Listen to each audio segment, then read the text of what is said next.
Warahmatullahi wabarakatuh. Terima kasih atas kesempatan yang diberikan kepada saya. Saya Ulfa dari Dinas Kesehatan Kabupaten Sumbawa. Mohon izin Pak Kadis Provinsi Nusa Tenggara Barat, kemudian Bu Kabid dan Ketua Tim Kerja OBL.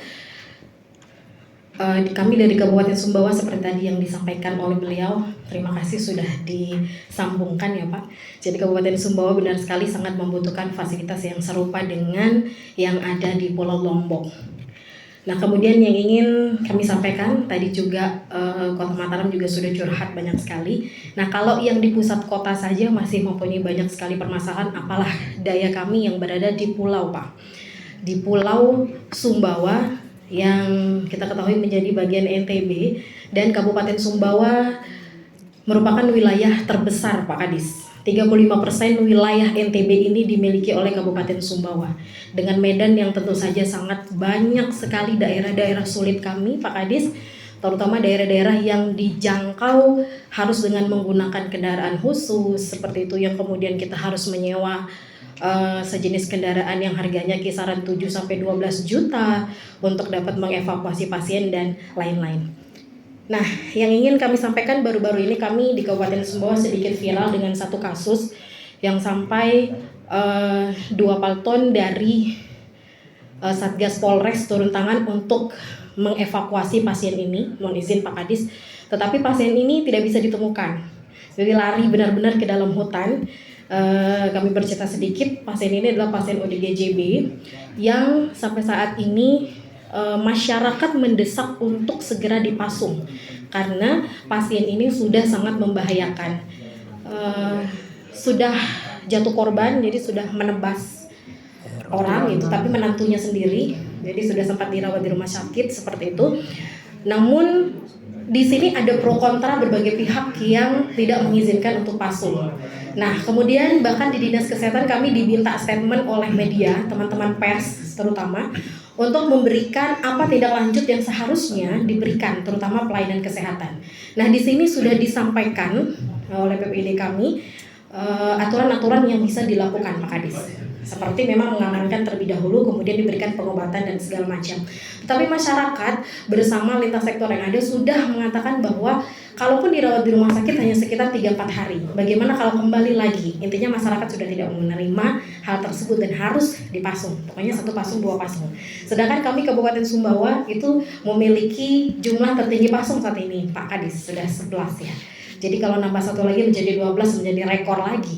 Bukan berarti kita tidak ingin program ini terlihat bagus, tapi seperti kita inginkan bahwa pasung diharapkan tidak ada. Ya, NTB bebas pasung, Indonesia bebas pasung, seperti itu. Nah, upaya-upaya sudah dilakukan, sudah ditempuh mulai dari tingkat bawah Pak Kadis, Puskesmas, kemudian rumah sakit, kemudian juga Dinas Kesehatan. Namun ketika sudah berbenturan dengan kultur masyarakat, itu akan menjadi suatu hal yang sangat sulit untuk menjelaskan. Nah, dalam hal ini, kasus ini masih belum selesai. Akhirnya pasien ini hilang, dinyatakan hilang di dalam hutan sekitar 3 hari. Itu menurut keterangan sudah sempat terkena tembakan gitu di kaki, tetapi sama sekali tidak ditemukan. Nah, menurut masyarakat setempat, memang pasien ini, mohon maaf percaya tidak percaya ya Pak Kadis, ada kepercayaan bahwa punya ilmu kebal lah, seperti itulah intinya. Seperti itu. Jadi kan suatu hal yang sangat tidak mungkin terkena tembakan di kaki, kemudian 2 palton tidak bisa menangkap Pak Kadis, logika lah ya. Ya saya tidak mengajak Bapak Ibu untuk percaya hal-hal yang semacam ini, seperti itu. Tapi ini adalah suatu hal yang akhirnya di semua titik itu berjaga untuk menunggu Bu Kabid, Bu Ketua Tim Kerja, menunggu pasien ini tidak ada.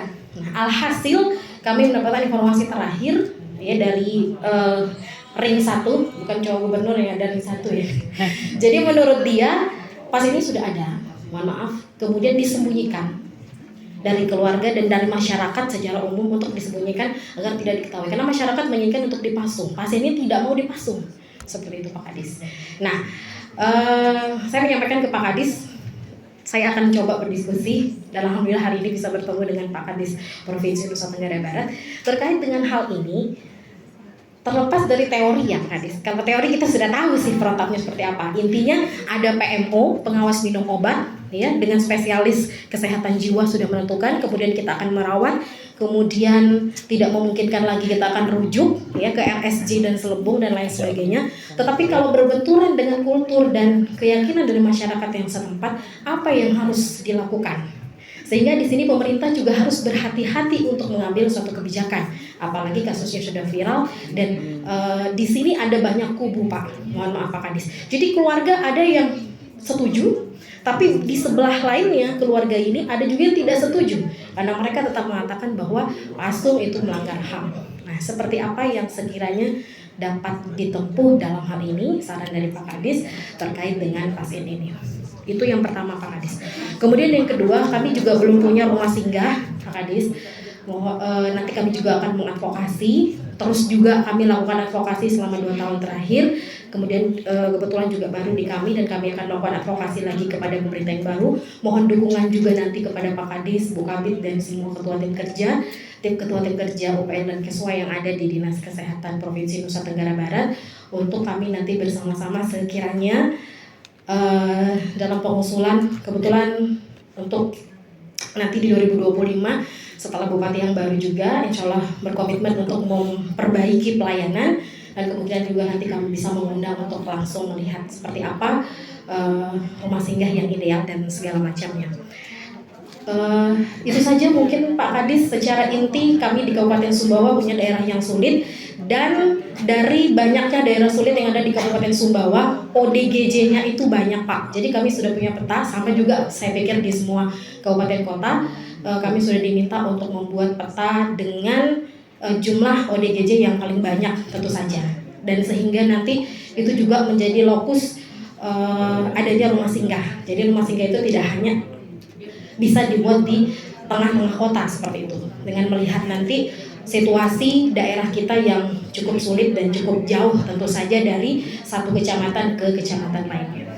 Terima kasih Pak Kadis, Bu Kabid dan Bu Ketua. Itu saja, Bu Moderator. Assalamualaikum warahmatullahi wabarakatuh. Waalaikumsalam. Baik, tadi sudah ada 3 penanya dengan